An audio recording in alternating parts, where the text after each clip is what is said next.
Kita balik dari Sepang kemarin, langsung syuting MSGP bareng sama MS Glow Foreman ya. To please you guys, ya extra hours working kan, Satar. Iya, itu Jadi dia. nomor satu saya mau berterima kasih sama MS Glow Foreman. Ya. Karena kemarin itu mereka benar-benar welcome kita di MS Glow Family. Dan saya terasa senang sekali ada di paddock dan saksikan race yang luar biasa sama MS Glow Family, sama Mas Gilang dan Mas Ajik dan Wifeys, and pengalaman yang sangat unik, sangat precious untuk saya sendiri dan Satar, dan saya berharap bahwa masih bisa lagi di depan jalan-jalan sama MS Glow Family. Ya, karena MS Glow juga tinggal tunggu pengumuman bersama tim Gresini Racing. Yap. Jadi sebagai konfirmasi musim ini sponsornya musim depan sama juga. Ya, benar sekali. Dan sponsor juga seperti sponsor kita, sponsor Federal Oil juga, dan yang lain berharap juga join sama Gresini Racing. Iya, Gresini Racing dan sama kita juga, sama MSGP ya, karena pasti kita selalu perlu support dari sponsor untuk jalanin program ini, karena kepentingan kita adalah juga kasih info-info sebagus mungkin, seadil mungkin dari MSGP sendiri. Oke. Balik lagi ke Sepang. Selamat Enea Bastianini. Balik lagi ke panasnya Sepang itu, karena panas di luar, panas di dalam, panas di tim merah, panas di tim biru, panas di tim biru sekali, tim Yamaha, semuanya jadi panas banget. Enggak, itu panas karena dia di pedok. Kalau saya di pinggir trek adem, jadi beda. Kalau saya terus terang aja panas. Oke, mulai dari race mungkin Satar ya. Aku juga mau jelaskan beberapa. Soalnya saya lumayan capek juga bro, lihat haters yang bicara cuman karena mau bicara, mau benci. Ya, menurut saya olahraga apapun seharusnya tidak ada benci. Karena benci itu di hidup orang seharusnya tidak ada benci. Karena benci itu membawa suasana yang nggak seharusnya. Ya, nomor satu saya mau bicara soal apa yang terjadi di Sepang, dan coba jelaskan seadil mungkin dari view Matteo sama Satar apa yang menurut kita terjadi based on data, karena kita selalu analis data, dan saya langsung analis data kemarin juga. Dan nomor satu mau bilang bahwa Pecco Bagnaia lakukan start yang luar biasa.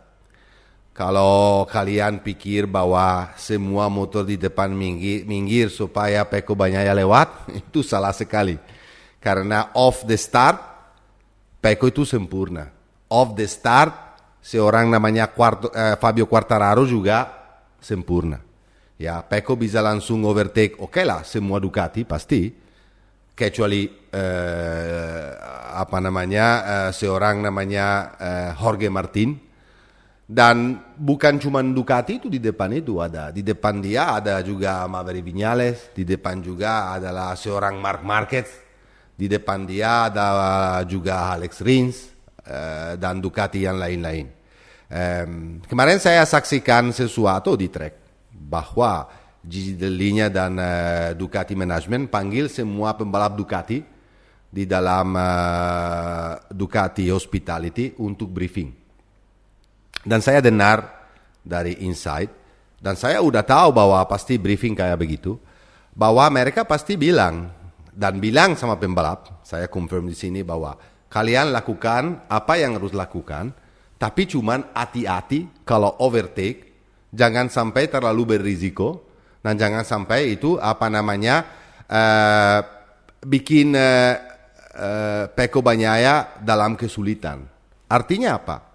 Bukan berarti nggak boleh menang, cuman hati-hati. Dan menurut saya ini sangat wajar, karena Ducati tim mau jadi juara dunia setelah tahun 2007. Udah lewat 15 tahun, dengan kerja yang sangat keras, dan kita juga pernah bahas dan segala macam effort, duit dari sponsor, dari segala macam. Dan itu kelihatan sekali karena Jorge Martin aja, bro, waktu start dia mencoba kabur. Dia nggak mau tahu apa yang terjadi di belakang. Dia cuma mau menang kemarin karena belum pernah menang juga. Ya, pernah podium, tapi bisa dibilang bahwa season ini, season 2022 untuk Jorge Martin adalah season yang sangat gagal sekali menurut saya. Ya, dia itu adalah pembalap eksplosif. Karena waktu di kualifikasi juga mendapat waktunya yang menurut saya extraordinary. Dia pecah rekor jauh sekali.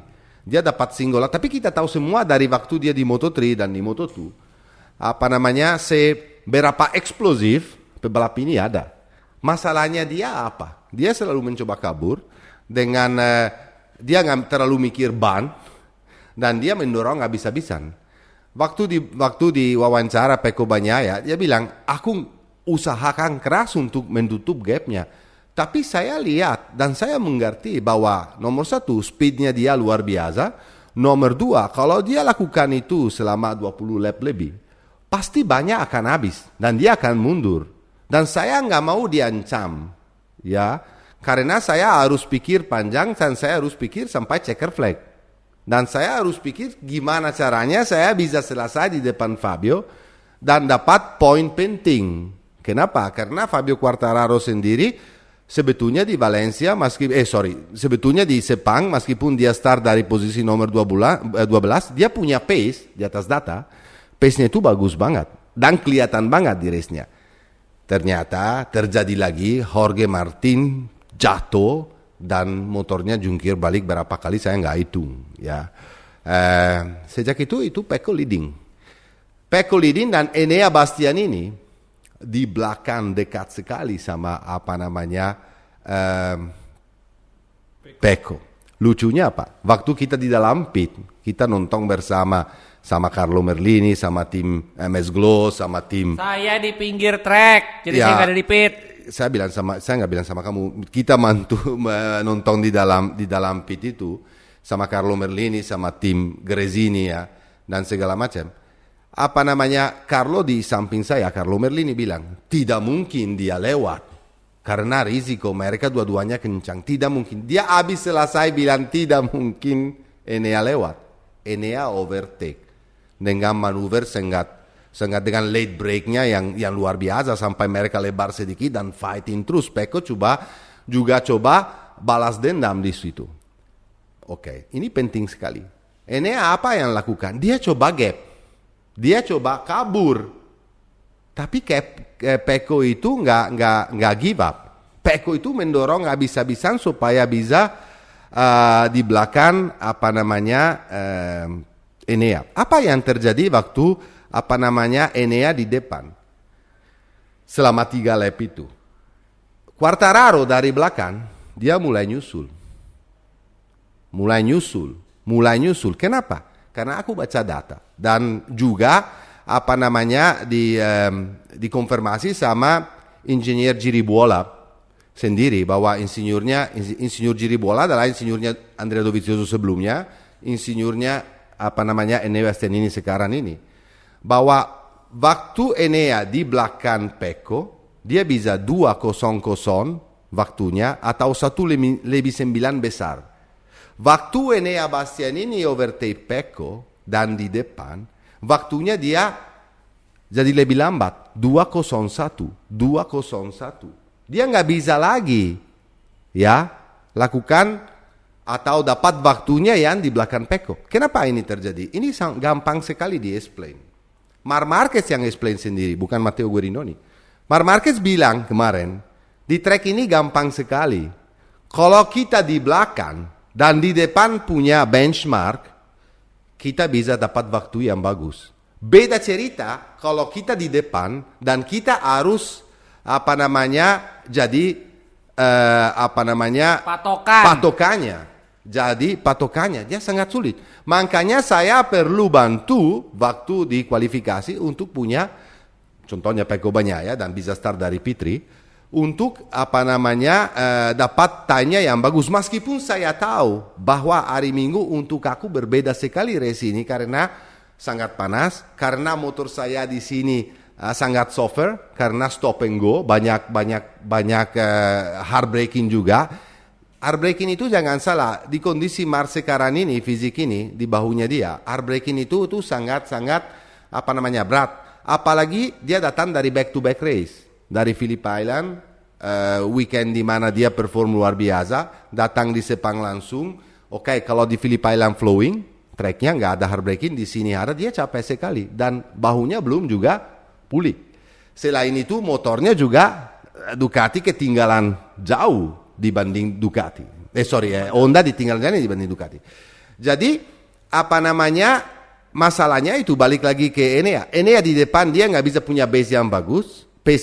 Dikasih tahu dari Pit juga sama Bagnaia sama Enea bahwa Quartararo lagi nyusul. Pecco lakukan apa? Dia overtake kembali dengan late break-nya luar biasa. Karena late break-nya itu luar biasa sekali. Dia overtake, ambil risiko. Dua-duanya lebar juga. Sampai kita di pitnya atau orang penontonnya itu wow. Dia overtake.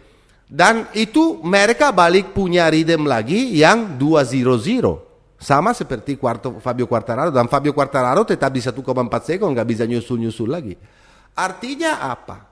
Dan di situ Pecco gap, dia Pecco gap sama Enea. Sampai terakhir Enea bisa nyusul dekat sekali dan nggak bisa overtake. Kalau kita bicara tim order, oke, kenapa? Saya mau tanya, Davide Tardozzi dan seorang Paolo Ciabatti dan Insignor Dell'Igna itu sibuk sekali dan khawatir sekali waktu di pit. Belok balik. Dia khawatir sekali. Kenapa? Karena tim order itu sebenarnya tidak ada. Menurut saya. Karena tim order itu adalah, kalau ada tim order itu, nomor 1, Jorge Martin nggak kabur sekencang begitu.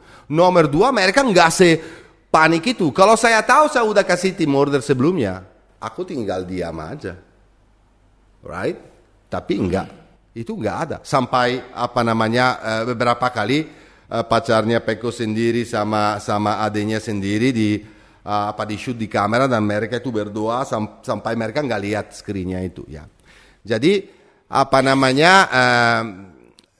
dan kalau pula ada team order, menurut saya kalau pula ada team order, nanti saya balik lagi ke di mana ada team order, itu nggak ada salahnya sama sekali.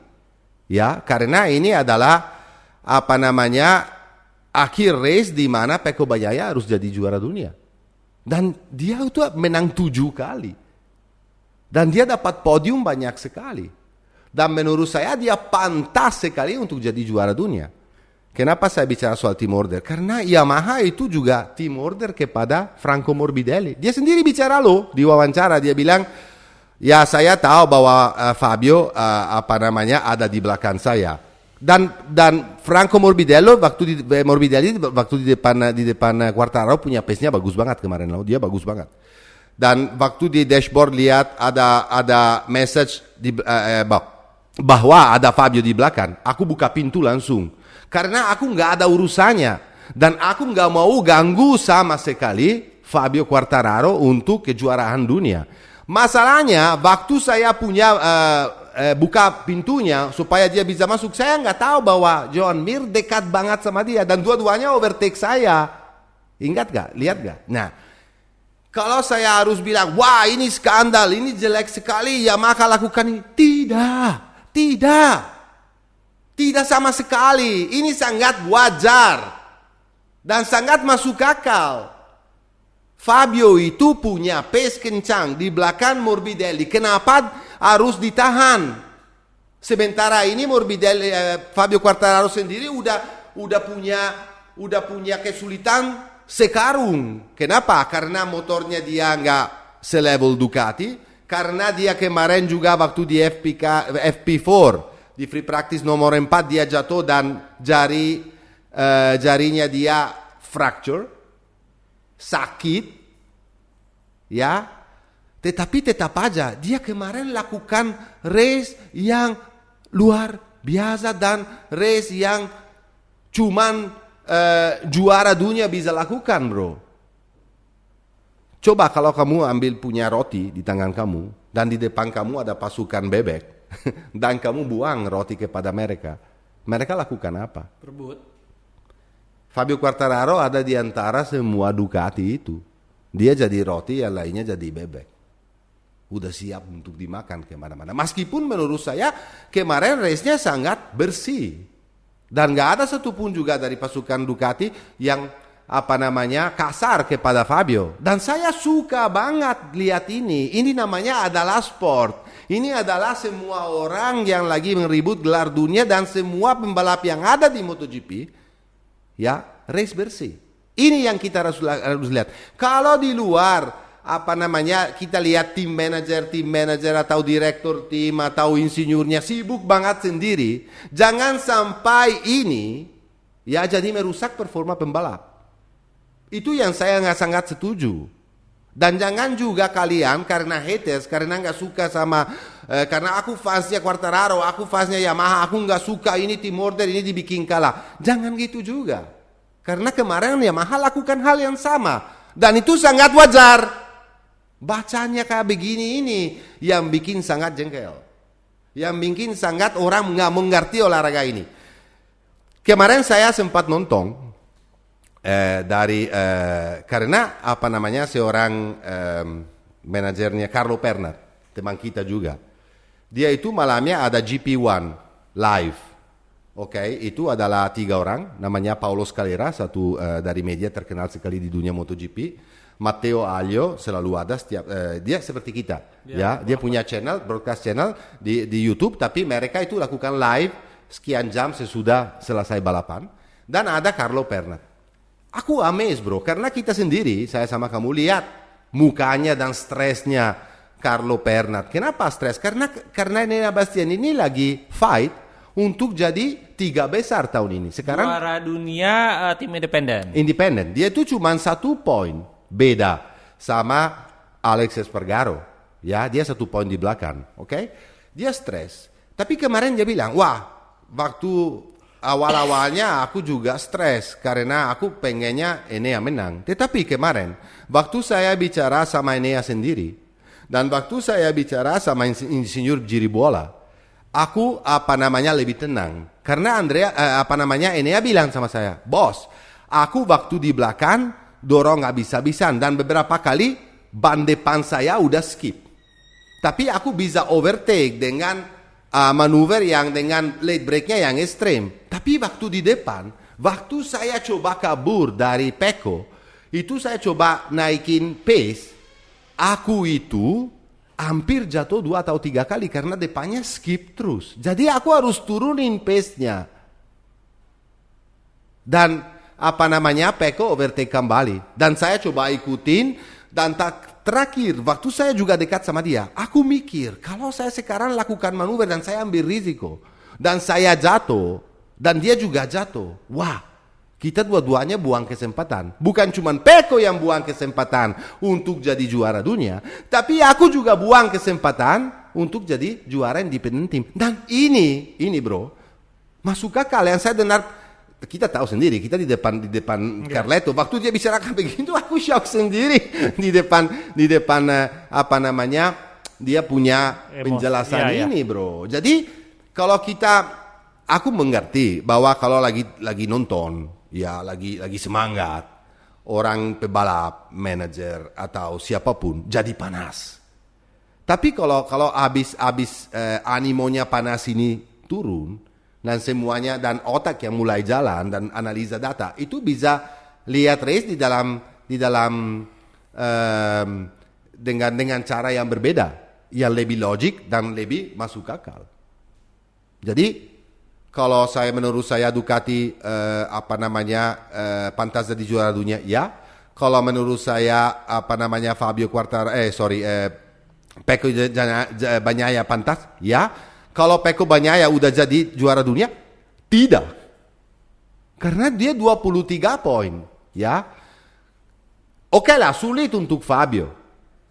untuk jadi juara dunia. Karena untuk Pecco tinggal selesai di posisi nomor 14 dan sangat gampang untuk seorang Pecco Bagnaia. Dan Fabio itu harus terpaksa menang. Di mana di sana pasti Ducati bilang sama pembalap semua, ini free loh. Ya hati-hati jangan antam Bagnaia, tapi free loh.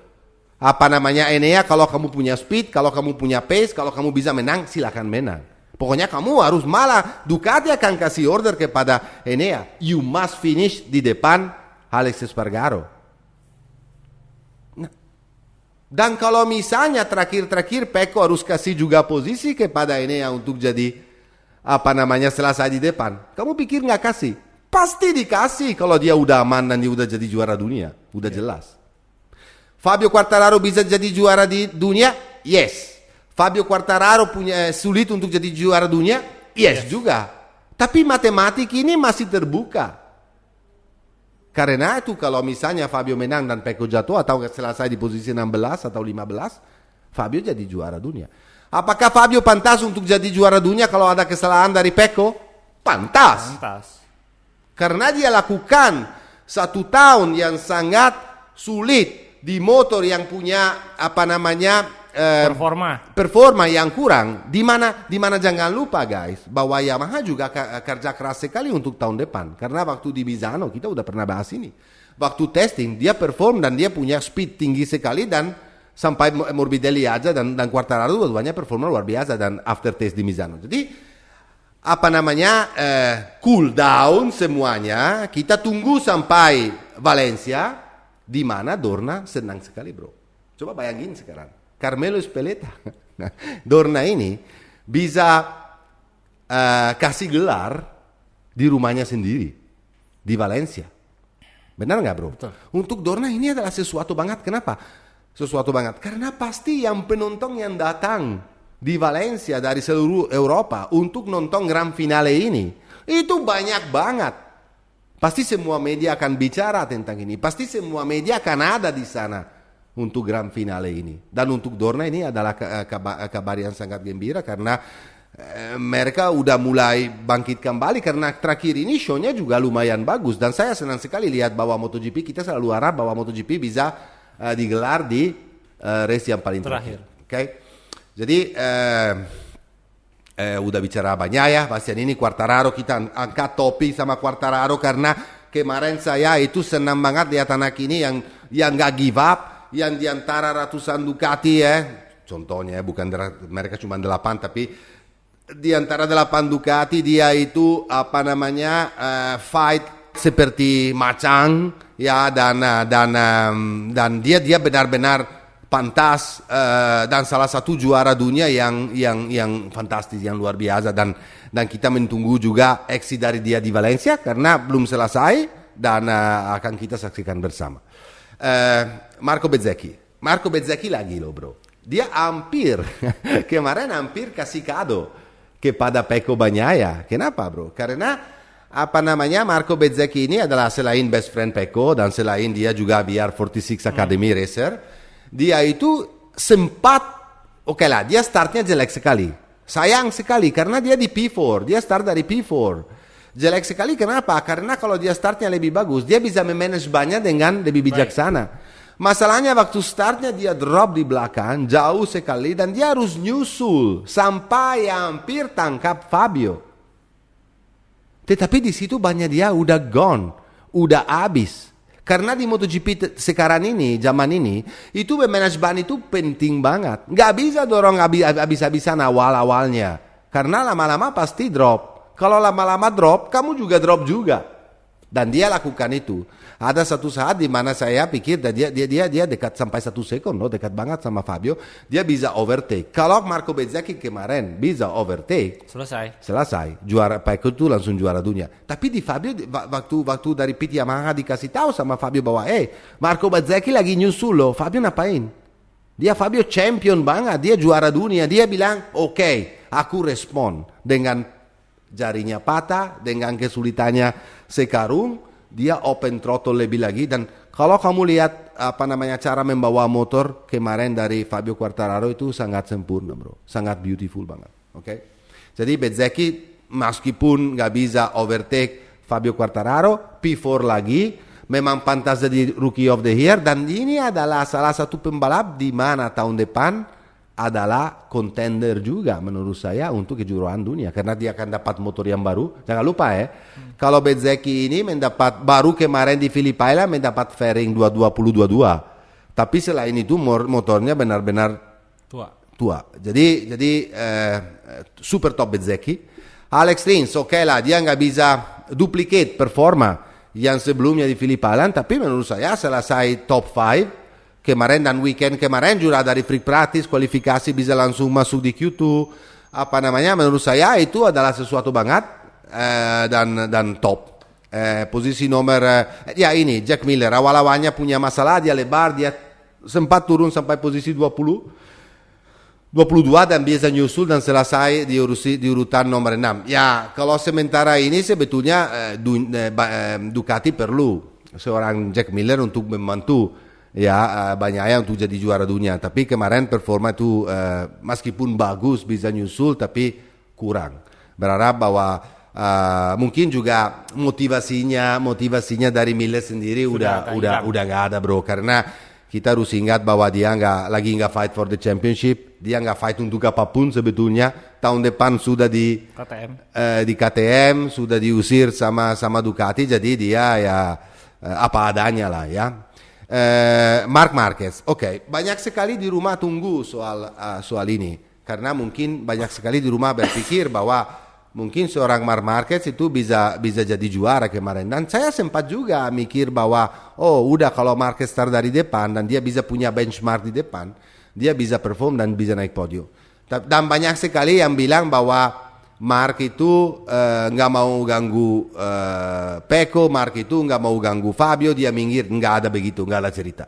Kalau Marc Marquez itu nggak ada pikiran itu. Marc Marquez itu nggak peduli tentang pembalap yang lain. Dia cuma selalu usaha keras sekali untuk factory team dia sendiri dong, untuk Honda. Tapi dia kemarin memang nggak punya speed. Saya lihat di mana-mana dia lebar sampai di nyusul sama Rins, sama Mir, sama Bezzecchi dan segala macam. Dia itu setiap tikungan kan tahu kalau kamu notice dia melebar. Karena kenapa melebar itu? Karena physically dia nggak 100%. Jadi untuk membawa MotoGP dengan hampir 300 horsepower ini perlu physical condition yang 100%. Dia datang dari back to back race, dia lagi pulih. Jadi orang-orang yang suka Marc Marquez di rumah sabar aja, kasih kesempatan because the king will be back. Ya. Dan di Valencia menurut saya, aku bilang bahwa dia bisa perform dan dia akan bisa usaha keras sekali untuk jadi juara. Kenapa bisa perform? Karena Valencia itu anti-clockwise. Ya, jadinya tikungannya kebanyakan di kiri, di baunya yang sehat. Dan selain itu, dia selalu menang atau perform di Valencia. Dan sekarang ada 2 minggu istirahat sebelum weekend race di Valencia. Jadi Marc ini akan usahakan keras sekali untuk jadi juara di Valencia, dan saya nggak surprise kalau Marc jadi juara di Valencia. Dan kalau Marc jadi juara di Valencia otomatis Pecco Bagnaia jadi juara dunia. Brad Binder, KTM is KTM. Brandon Oliveira dan KTM sendiri harus benar-benar kerja keras sekali untuk musim depan, bro. Karena kalau mereka nggak bisa keluar motor yang dengan inovasi yang luar biasa dan bagus sekali, nggak bisa keep up dengan Ducati atau Honda baru atau Yamaha yang baru yang sangat promising, ya. Jadi aku tahu nggak sebetulnya sih KTM sama tim Formula One Red Bull sama Max Verstappen juga kerja keras sekali untuk aerodinamik, untuk insinyur-insinyur juga dari Red Bull membantu supaya aerodinamik ini KTM bisa jadi lebih bagus. Karena sebetulnya masalahnya KTM bukan engine, bro, karena engine kencang. Frame. Masalahnya adalah di geometrinya, di frame-nya, di winglet, di segala macam aerodinamik yang penting sekali juga di MotoGP di mana Ducati leading, ya. Jadi berharap bahwa tahun depan mereka bisa step up, karena Brad Binder sama Miller adalah 2 pembalap yang kelas dunia, Tapi kalau mereka juga ketinggalan jauh dengan alatnya, itu pasti performa lawan Sulit. Ducati itu atau Honda atau Yamaha akan sulit sekali. Johan Zarco terakhir ini, berapa race terakhir ini performa turun banget.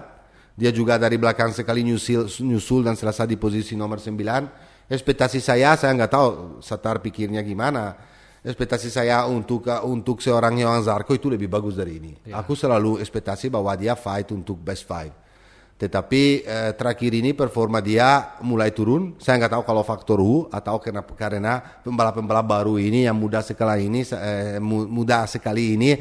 punya semangat yang berbeda. Jadi perlu riset ulang untuk coba lagi tahun depan untuk coba fight. Karena dia punya motor bagus, top baik, dan di tim yang top, Pramac yang second team sesudah. Ducati. Bisa dibilang bahwa kalau kita bilang Ducati Corse tim utama, tim nomor 2 sebetulnya di atas kertasnya itu bukan Gresini. Iya, tapi di atas kertasnya Pramac, tapi Gresini overtake dengan performa yang menurut saya ekstraordinari. Kita harus juga selain bersenang dengan ini Bastian ini karena ada pebalap yang ekstraordinari yang lakukan season juara dunia independen ya. Independen ini bisa jadi, tapi tim Gresini support pembalap ini dengan performa yang top, bro. Kalau kamu mikir bahwa waktu almarhum meninggal dan semuanya kelihatannya sangat kiamat untuk seluruh tim karena mereka sempat bingung loh, bro. Kita gimana tanpa Fausto? Kita gimana bisa tetap dapat sponsor, bisa jalanin sampai istrinya dan anak-anaknya Fausto menjamin bahwa kita mau lanjut, dan mereka lakukan championship yang bagus banget. Mungkin karena dari atas seorang almarhum ini bantu juga untuk supaya tim ini bisa perform dan bisa dapat hasil dan bagus. Dan menurut saya kalau Gresini tim tahun ini bisa selesai 3 besar, itu top banget, bro. Mereka kamu tahu sendiri dari awal mereka ekspektasi apa? 5 besar. 5 besar. Kalau bisa selesai 3 besar, tapi kalau nggak bisa pula, menurut saya mereka lakukan year yang super top. Top level, top rider, top performa. Setuju nggak? Setuju. Dan Alex Espargaro. Ini anak ini sejak Silverstone menghilang. Saya nggak tahu apa yang terjadi di Sepang kemarin. Kenapa, bro? Karena dia dan Viñales nyalain motornya. Dan motornya ini setahun ini performa tuh bukan main. Dan waktu mereka pretest season di Sepang, mereka paling kencang. Alex itu Espargaro paling kencang, paling bagus performa. Dan mereka punya data loh. Saya nggak tahu kenapa kemarin di kondisi kemarin performa jelek banget. Saya nggak tahu, saya nggak bisa mengerti. Dan mereka juga nggak tahu sendiri karena ditanya sama Massimo Rivola. Kalau masalahnya adalah di pembalapnya atau masalahnya adalah di motornya. Dan itu yang bikin bingung, ya. Karena dua-duanya jelek tapi kalau Maverick sangat sensitif orangnya. Jadi kalau dia performa up and down kita udah biasa. Dari Yamaha juga kadang-kadang performa podium atau hampir menang atau kadang-kadang dia bisa ada di paling belakang. Dan sementara ini Maverick waktu di free practice sampai kualifikasi itu bagus banget loh, bro. Selalu ada di depan. Saya nggak ngerti juga kenapa hari race-nya itu performa kayak begitu. Dan mereka perlu riset kesempatan untuk Aprilia untuk jadi juara ketiga besok di Valencia ada karena Alex sendiri main di rumah sendiri di Spanyol, di depan crowd sendiri, pasti crowdnya akan mensupport habis-habisan. Tetapi dengan saya lihat animo kemarin di pit dan animo kemarin di tim, bro, nggak yakin. Apalagi dia bersaing dengan Bastian ini. Ya, kalau orang juga mau tahu kenapa Luca Marini awal-awalnya langsung lap pertama dia harus masuk pit, mungkin Mbak Satar bisa kasih tahu masalah dari all-shot device depannya. Nah ini all-shot device ini udah cukup membosankan ya, banyak banget jadi masalah. Kalau aku bilang lebih baik nggak usah pakai all-shot device ya. Ya tahu nggak isunya apa, bro? Karena terlalu ini banyak masalah. Ini mechanical. Harus diputar. Iya, bukan elektronik. Sebetulnya dengan zaman sekarang ini, suspensi elektronik itu udah top level. Kalau mereka mau membawa sistem elektronik di all-shot device itu gampang sekali dan pasti aman dan tapi masalahnya bahwa Dorna ini regulasinya adalah bahwa nggak boleh pakai elektronik karena terlalu mahal, costnya terlalu tinggi. Saya kadang-kadang lucu dan ketawa di MotoGP bicara gitu. lebih aman pakai sesuatu yang apa namanya, karena itu bahaya loh. Artinya apa? Kemarin Marini waktu di breaking point, whole shot device nggak naik, motornya pendek terus. Iya. Bahaya sekali, bahaya untuk dia sendiri, bahaya untuk pembalap yang lain. Karena safety nggak ada, kalau dia jatuh semuanya tabrak bisa jadi hancur karena dia start dari depan juga. Jadi kadang-kadang yang politik ini yang sedikit bikin kita juga bingung. Ya, mungkin mau sampaikan sesuatu soal MotoGP kemarin, apa feeling kamu di pit, apa yang kamu lihat sendiri, karena kamu sering banget kemarin saya lihat naik skuter dan masuk dari service road dan lihat sendiri di beberapa tikungan pembalap. Apa yang kamu kalau mendapat kita lihat, kemarin? Itu ada di Instagram aku juga, aku bikin video. Sebenarnya sih nggak boleh sih kayak gitu, cuman bodo amat. Kalau kalian lihat pada saat masuk tikungan, terutama buat Mark ya, itu motornya goyang banget. Benar, goyang saya banget. Lihat itu. Dan kalau ngelihat motornya dari LCR Honda, Alex Mark, itu kayak nggak jalan loh itu motor. Kayak ngeden, mau keluarnya berat, di tikungannya goyang, di trek lurusnya ketinggalan jauh. Makanya nggak heran di finish terakhir. Dan benar-benar bro, kelihatan Honda struggle banget. Oh, Honda susah banget. Dan yang saya mau sampaikan, yang saya lupa tadi juga, waktu kita hari Sabtunya saya kan sempat ke track sama kamu ya, yang saya lihat juga di fast corner Pecco Bagnaia punya sedikit kurang traction, jadi dia harus slow down sedikit. Di slow corner malah kurang traction ada di Enea. Jadi makanya mereka seimbang dan selalu berdua sampai terakhir itu. Ya itu aja. Dan tapi kelihatan banget ya waktu kemarin kita lihat performa Ducati di R3 4 bagus banget. Gila men, dia itu kayak pesawat, diam banget keluarnya dengan speednya. Sama kayak motornya Alex Marquez, kayak pesawat tempur, ngesot-ngesot. Ya, dan kita tunggu dengan harapan besar untuk tahun depan untuk seorang Alex Marquez. Gini loh, banyak orang bilang Alex Marquez jelek, Alex Marquez ya.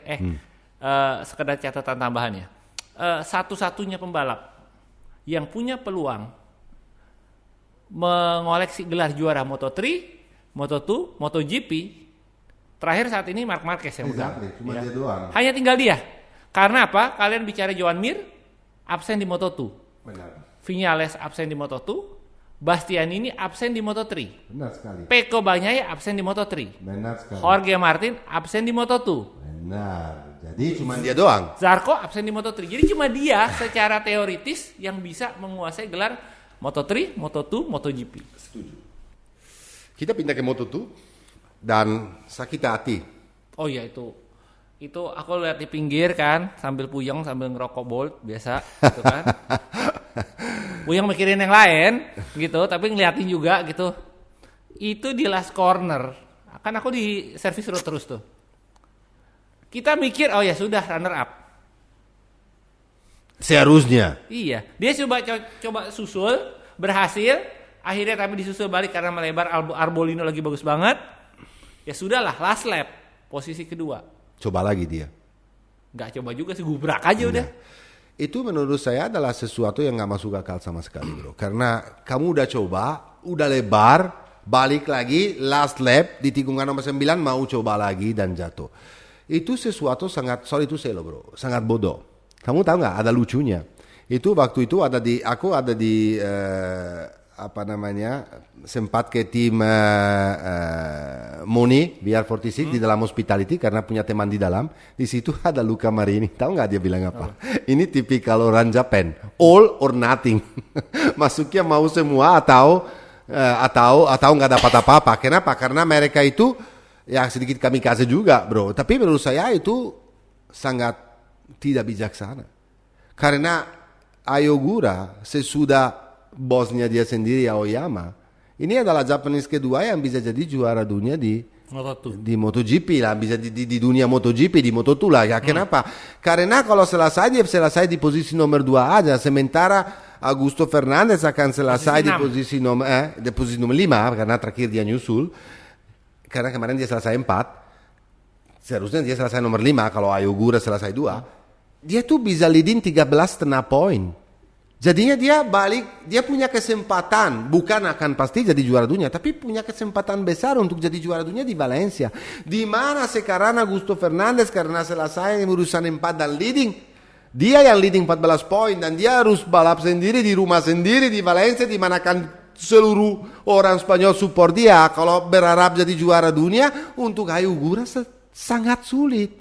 Karena meskipun Ayu Gura menang, untuk Augusto tinggal selesai posisi nomor 4. Dan untuk Ayu Gura jadi pemenang di Valencia sangat sulit. Karena Ayu Gura tuh bukan pemenang, dia lebih banyak konsisten. Iya.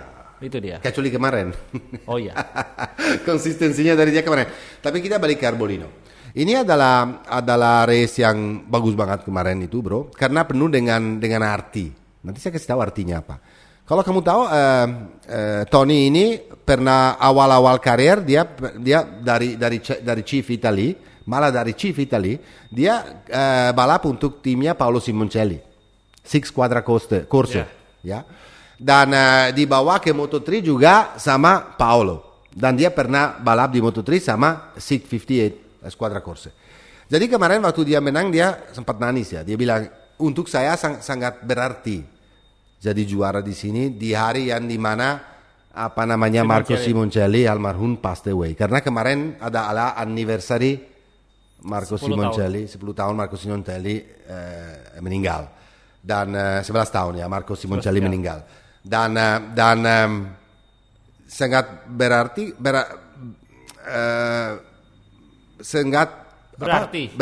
untuk saya karena aku teman sekali sama Paolo Simoncelli. Karena Paolo Simoncelli, bapaknya Marco, adalah orang yang percaya dengan saya. Yang membawa saya di Moto3, di dunia MotoGP. Jadi aku senang sekali. Dan saya juga senang. Karena terakhir ini, performa dari Arbolino itu fantastik, bro. Itu kemarin di Phillip Island dia juga kedua, lagi kencang banget. Coba ikutin Alonso Lopez, tapi jatuh. Tetapi kelihatan banget bahwa di babak season ini, babak kedua dia itu mulai perform. Dan tahu nggak kenapa? Karena kan saya pernah biasa lah bicara sama Carlo Pernat, di mana Carlo Pernat itu adalah manajer Arbolino selain Enea Bastianino. Dia bilang karena saya udah marah sekali, karena saya udah tahu dia punya potensial, tapi terakhir dia lagi nggak perform. Saya marahin sekali. Saya bilang kalau kamu mau jadi pembalap yang benar, kamu harus harus naik podium, harus dia marahin habis. Sampai dari situ mungkin dia bangunin champion yang di dalam Arbolino, karena dia champion dan dia perform dan udah menang 3 race tahun ini loh, bro. Dan dia adalah untuk tahun depan salah satu calon juara dunia dan dia akan fight dengan Lopez dan Pedro Acosta dan Marcos Ramirez. Dan Marco Ramirez, ya benar. Oh iya dong, sama-sama track bareng. Jadi Alonso Lopez lagi perform dengan Boscoscuro team. Dia selesai di posisi nomor 2. Apalagi yang kita harus bilang, dia hampir jadi Rookie of the Year tahun ini. Karena kemarin Pedro Acosta jatuh lagi. Dan dia itu sekarang di klasemen sementara overtake. Meskipun poinnya tipis Pedro Acosta. Jadi dia akan pergi ke Valencia dan fight untuk jadi Rookie of the Year lawan Pedro Acosta di race yang terakhir. Tapi kita harus angkat topik. Kenapa? Karena kita harus mikir bahwa Alonso Lopez itu 6 race pertama nggak turun. Jadi kalau dia masih bisa fight untuk Rookie of the Year, oke lah. Kita harus jujur juga bahwa Pedro Acosta juga punya absen 2 kali karena dia punya cedera. Tetapi tetap aja ya 6-0 untuk satu season dan masih bisa jadi Rookie of the Year itu sesuatu banget. Dan untuk Boscoscuro menurut saya dia harus tahan 2 pembalap ini, Lopez sama Aldeguer. Jangan kemana-mana. Karena Firmino Aldeguer, karena tahun depan Lopez itu adalah calon besar juara dunia. Jack Dixon 3 forever. Saingannya Alexis Espargaro ya, 3 forever. Ya, dia itu kemarin, ya ini contohnya. Kemarin dia tahu bahwa dia nggak fight for the title, benar nggak, bro? Ya, tapi Augusto Fernandez, ya. Kemarin fightnya antara 2 orang ini tuh luar biasa. Dan ngeri banget liatnya. Karena boom, setiap tikungan Dixon masuk, kena Fernandez masuk, buang kembali. Berapa kali mereka kontak? ya, dan mereka fight. Mungkin menurut saya sedikit over untuk Dixon karena dia seharusnya tahu bahwa seorang Augusto Fernandes lagi fight. Tetapi ya ini namanya balapan. Ya. Kalau dia lakukan itu dan dia masih di dalam race yang wajar dan sopan meskipun sedikit kasar, itu nggak ada salahnya. Fernandes selesai keempat karena mungkin waktu juga untuk dia adalah aslinya yang sempurna, yang bagus sekali. Dia bisa dibilang juga begini, dia bikin kesalahan di Phillip Island di mana dia leading di depan Ayogura dan di sini terbalik. Ayogura balikin poinnya kepada Fernandes karena dia jatuh dan Fernandes selesai keempat. Nanti kita tunggu juga hasil siapa yang akan jadi juara dunia di Valencia juga. Jadi di Valencia kita akan saksikan siapa jadi juara dunia di MotoGP dan siapa yang akan jadi juara dunia di Moto2. Dan meskipun Ayogura ketinggalan dan Fabio juga ketinggalan, di racing kita tidak pernah tahu apapun yang terjadi sampai checker flag bilang selesai. Iya. Benar gak bro? Kecuali di zaman Valentino Rossi atau di zaman Marquez. Nah, mereka udah jauh banget. Iya. Betul sekali. Mampir di Moto3 biar aku aja yang ngomong. Yes, silakan. John McPhee akhirnya menang dan kemungkinan ini tahun terakhir dia di Moto3 karena tahun depan dia harus ke Moto2 karena usia ya bro. Ya dia udah limit ya. Ya, Tatsuki Suzuki kedua. Sasaki. Ayumu Sasaki kedua dengan tim Max tim yang 1-2, sama 1-2. Di mana Max Biaggi announce bahwa tahun depan dia ciao dari Moto3. Tapi saya dengar dia bilang ke Moto2. No, ada gosip sekarang di RNF. Itu masih aneh ya. RNF kan Aprilia kan? Iya. Dia apa? Aprilia. Brand ambassador Aprilia kan? Ya. Ada gosip bahwa yang jadi tim manager itu tim dari Max Racing Team. Jadi dia nggak bilang sendiri. Iya, Max sendiri. Jadi nggak dia bilang kemana atau bagaimana, tapi dia bilang cabut. Tapi cabutnya beda. Jadi alasan cabutnya beda. Apakah dia cabut?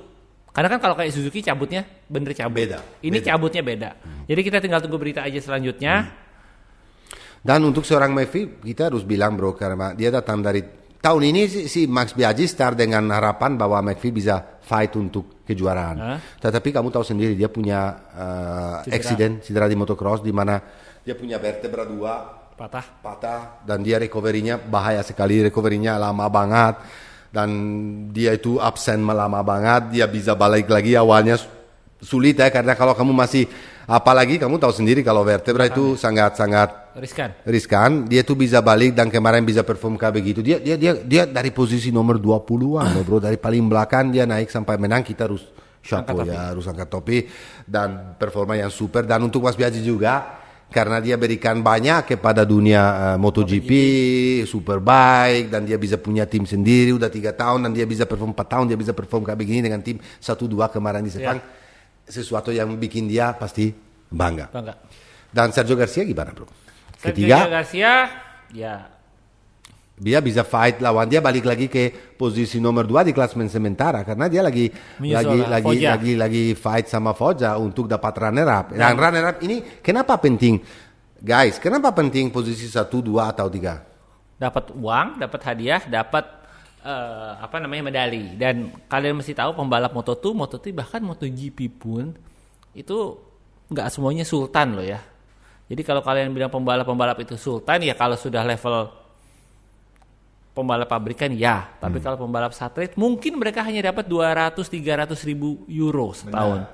Itu kurang lebih itu sekitar 5M. Dan hidup di Eropa itu 5M itu ya bisa dibilang standar nggak ya? Gitu. Jadi sekarang ini akan kita saksikan finale juga antara Garcia dan Foggia untuk siapa yang jadi runner up. Karena Foggia kemarin sebetulnya fighting luar biasa, dia dapat pole position. Yeah. Dia ada di grup Sergio Garcia, di grup Sasaki dan McPhee dan Joan Masia. Dia fighting, benar-benar fighting, tapi lap terakhir dia ada di posisi yang salah, di momentum yang salah.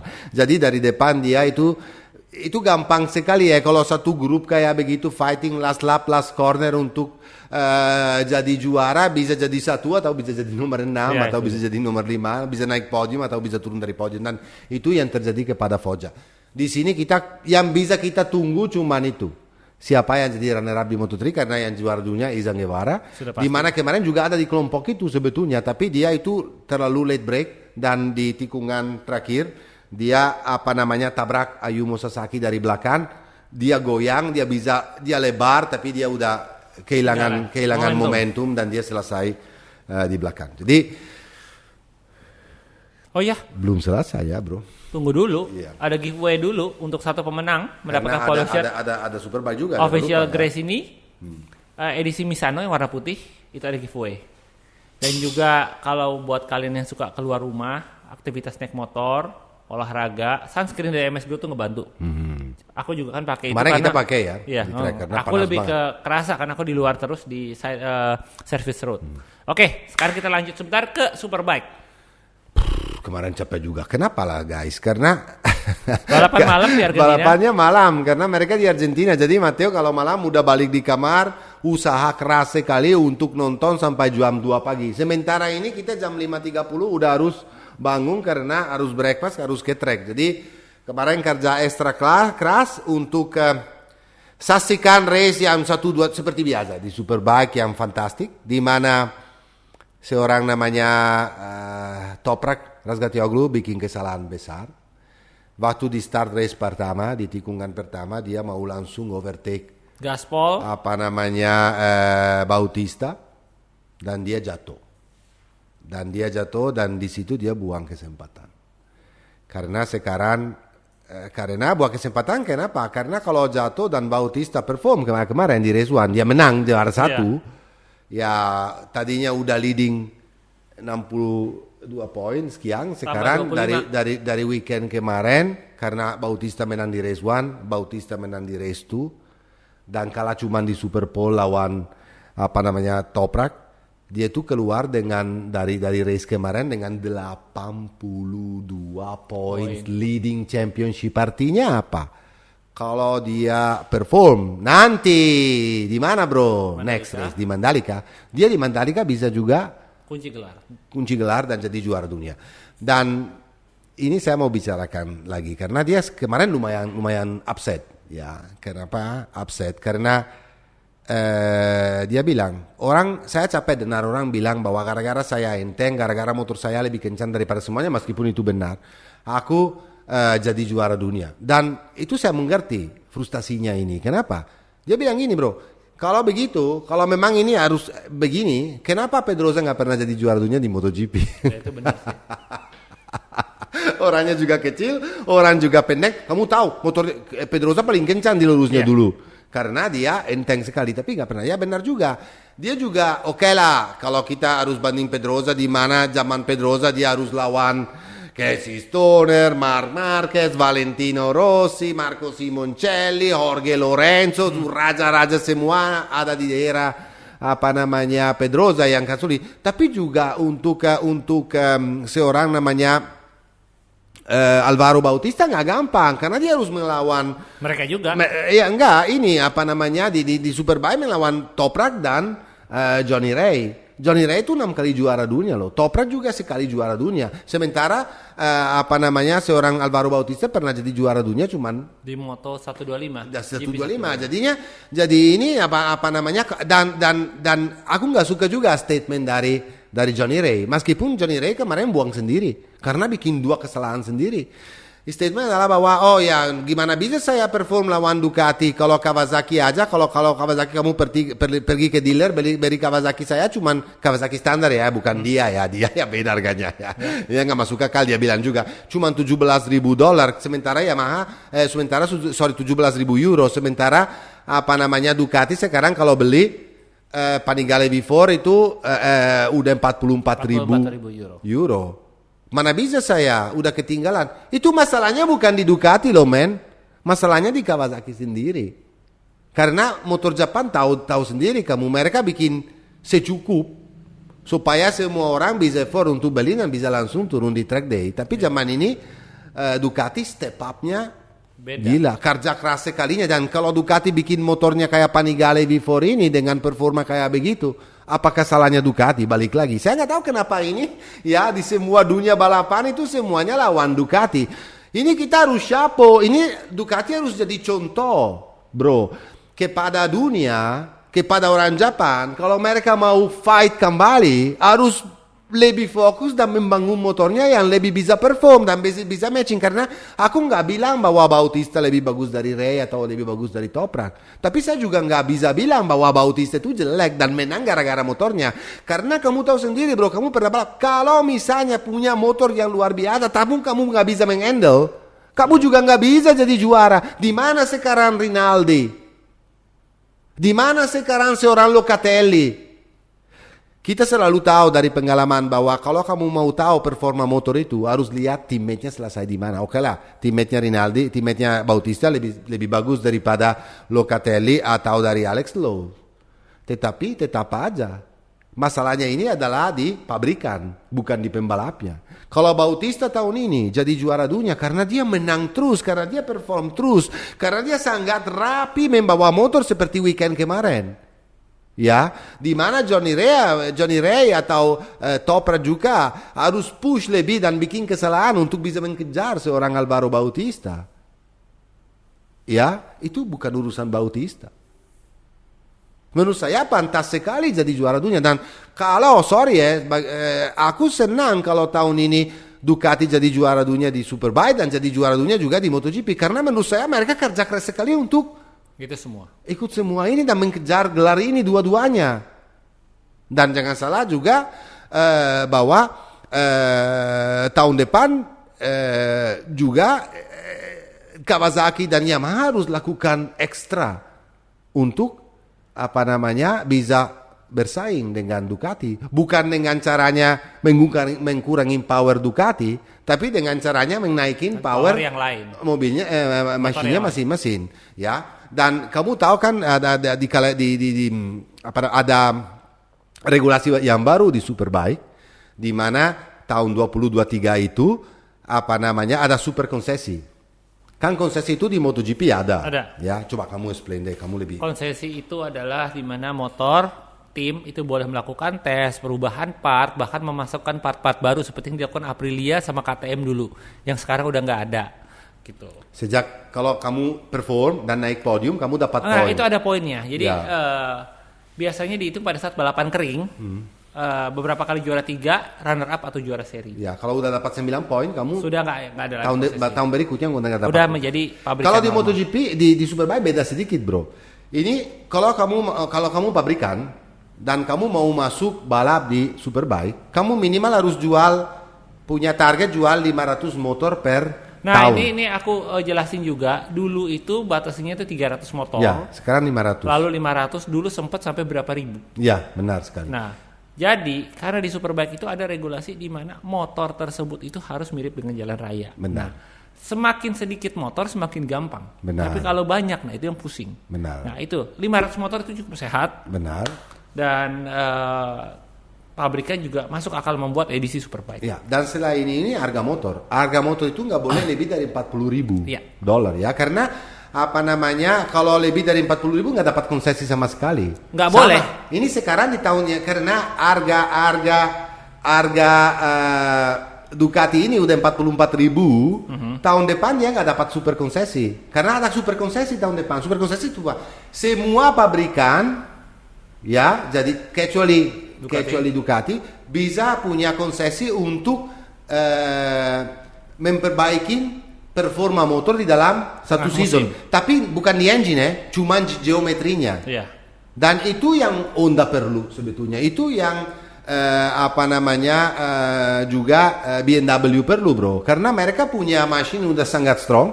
Malah Honda lebih kencang daripada Ducati. Tapi geometrinya nggak mensupport power motornya. Jadi mereka bisa kerja ekstra keras dalam tahun depan itu waktu race untuk membawa performa dan membawa championship lebih seru. Championship Superbike yang lebih seru. Jadi balik lagi kepada race yang kemarin, kesalahan dari Toprak karena mendorong habis-habisan untuk jadi juara tapi nggak bisa.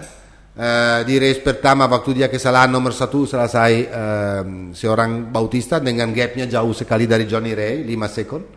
Dan ketiga lagi El Boccia ya. Di mana dia fight luar biasa dengan Johnny Ray sampai kontak banyak sekali.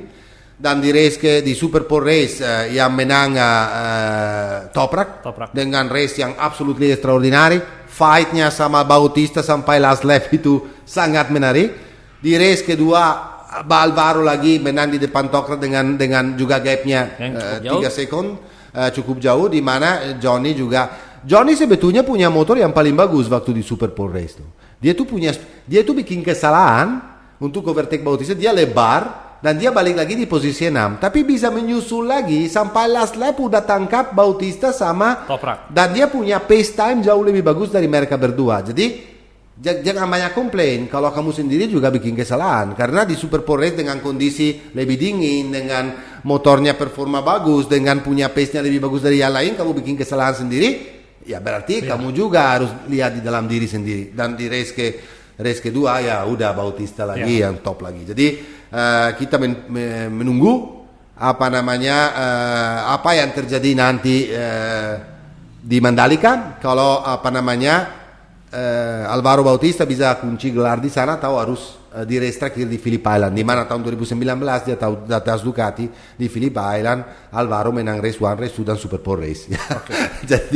jadi ini ya bagaimana juga ya kita nggak tahu. Aku mau kasih juga news yang baru kepada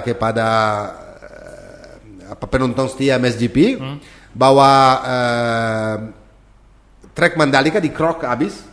Dan di asfal ulang total, ya, dan akan ready untuk balapan nanti dari Superbike sebentar lagi. Jadi kalau ada kesempatan, kalau ada waktu, kalau nggak mau saksikan Alvaro Bautista mungkin bisa kunci gelar di Mandalika, silakan ke Lombok semuanya dan nonton. Kamu ke sana nggak? Aku nggak. Nggak, saya juga. Oke? Dia juga nggak, aku juga nggak. Kamu mau sampaikan sesuatu lagi? Oh nggak, itu aja. Sampai jumpa di seri terakhir di Valencia. Oke. Oke, dadah. Bye.